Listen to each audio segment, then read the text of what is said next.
International Relations and Cooperation Deputy Minister Alvin Botes says South Africa will always count on its partnership with Portugal in boosting investment in the country.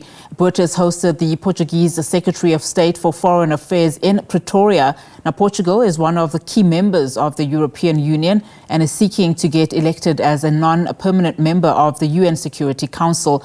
SABC News reporter Khayelihle Khumalo has more for us.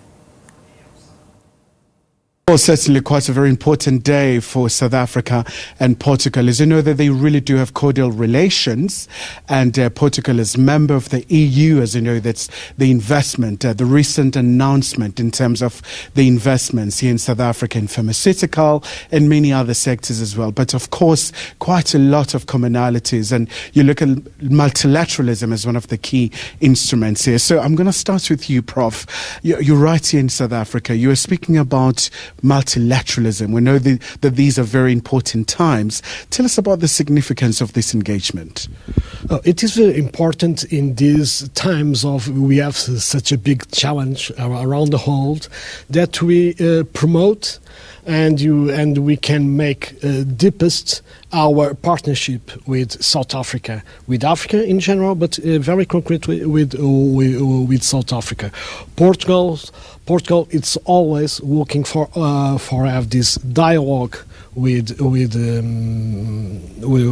Africa and with South Africa, both in bilateral relations and, of course, also as members of the European Union, as members of the United Nations, we merge to protect and to improve the multilateralism in these times of such big challenge around the world, and to strengthen the partnership between Europe and Africa. And Prof, while we still have you, as a very key member of the EU, the current situation, the security architecture in Europe with the support for Ukraine, how is Lisbon feeling about that, especially given all the dynamics that are unfolding?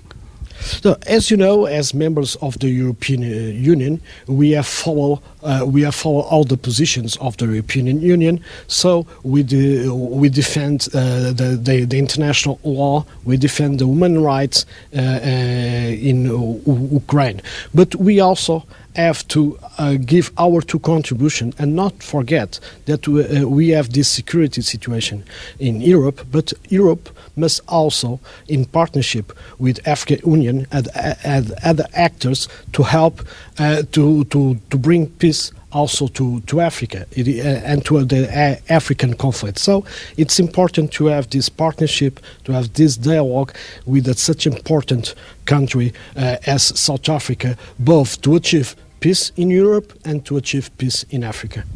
To bring you in, Deputy Minister, obviously a very key time as you seek to expand your relations, but also deepening those ties with the global north, looking at economic diplomacy as a very key instrument in terms of fighting so many challenges that you face. Yes, definitely.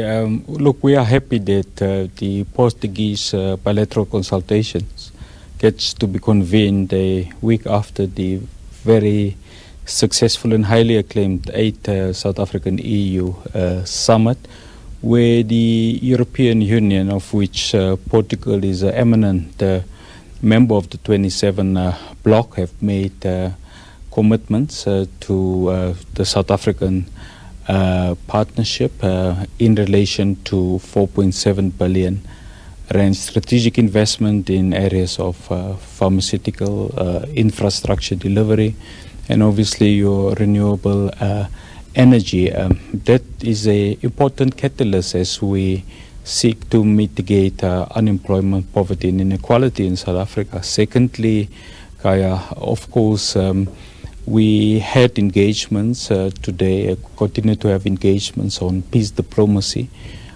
what needs to be done in terms of the African Peace Initiative, and the great anticipation to the fact that in the immediate future we will be hosting the Ukrainian head of state, and we managed to obviously exchange notes of how to best moderate that particular conflict. Lastly, it's obviously our science and technology cooperation surpassed what we have with many other countries.